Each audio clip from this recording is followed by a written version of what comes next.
Now, on the sidelines of the UNGA meeting, Pakistan Prime Minister Shehbaz Sharif held an informal interaction with United States President Joe Biden. The interaction took place during a reception that was hosted by US President Joe Biden in New York. This is the first interaction between the two leaders. Earlier, during his UNGA address, Biden urged world leaders to help Pakistan, which is still underwater. We all know we're already living in a climate crisis. No one seems to doubt it after this past year. We meet. Much of Pakistan is still underwater. Needs help. Meanwhile, the Horn of Africa faces unprecedented drought. It is also imperative to note here that the meeting between the two leaders comes at a time of regime change allegations. Former Pakistan Prime Minister Imran Khan had alleged that his ouster was a result of a US-sponsored plot, an allegation which still needs evidence. The PTI chief has reiterated the Shehbaz Sharif government as one that is backed by the United States of America. Apart from Biden, US Secretary of State Antony Blinken also met the Pakistan Prime Minister and expressed concerns for the flood victims in Pakistan. He further assured Sharif of US commitment to stand with Pakistan as the country battles the most devastating floods it has witnessed in decades. During the 77th session of the United Nations General Assembly, the Pakistan Prime Minister shared his concerns regarding the aftermath of the floods in the country. Since the start of the unprecedented monsoon rains and flooding, a total of 1,500 people have died and thousands more have been injured.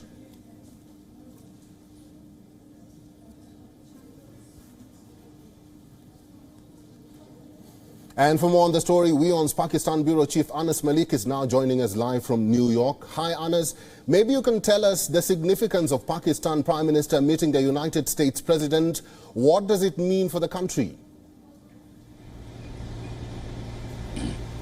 Well, what we know so far, Eric, is that the Pakistani Prime Minister held an informal interaction in bouts. He was accompanied by the Pakistani Foreign Minister Bilawal Bhutto Zardari, and this interaction that took place in bouts happened at the reception at the National History Museum that is not very far from where I'm standing. It's towards my left, and that is where the reception was being hosted last night by US President Joe Biden in honor of the delegates of the UNGA High-Level Week. Now, what we understand rather, is that the areas of discussion in these informal interactions were cooperation, economic cooperation, counter-terror cooperation, and then, of course, the discussion was mainly dominated by the floods impact in Pakistan. The Pakistani Prime Minister thanked US President Joe Biden. In fact, he has tweeted as well, thanking him.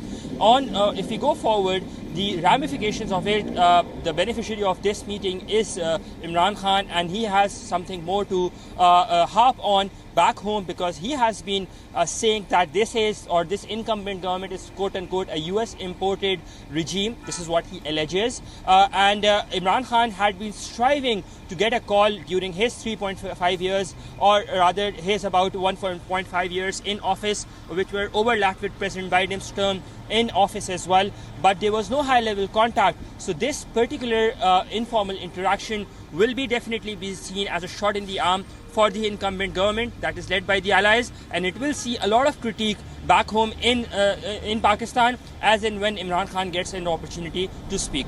Eric?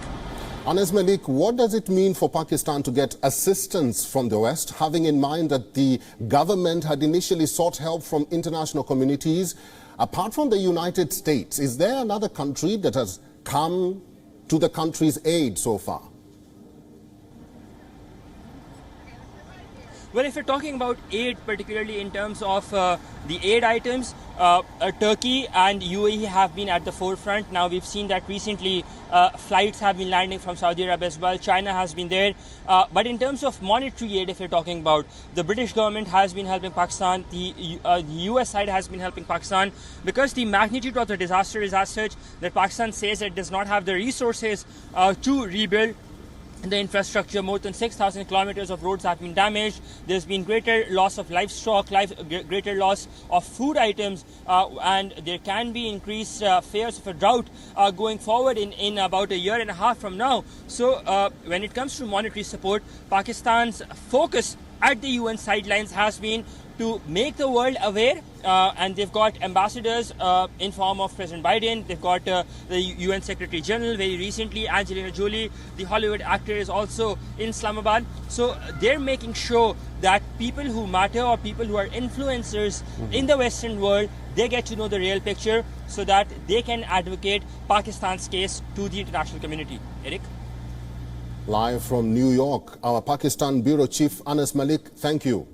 WION is now available in your country. Download the app now and get all the news on the move.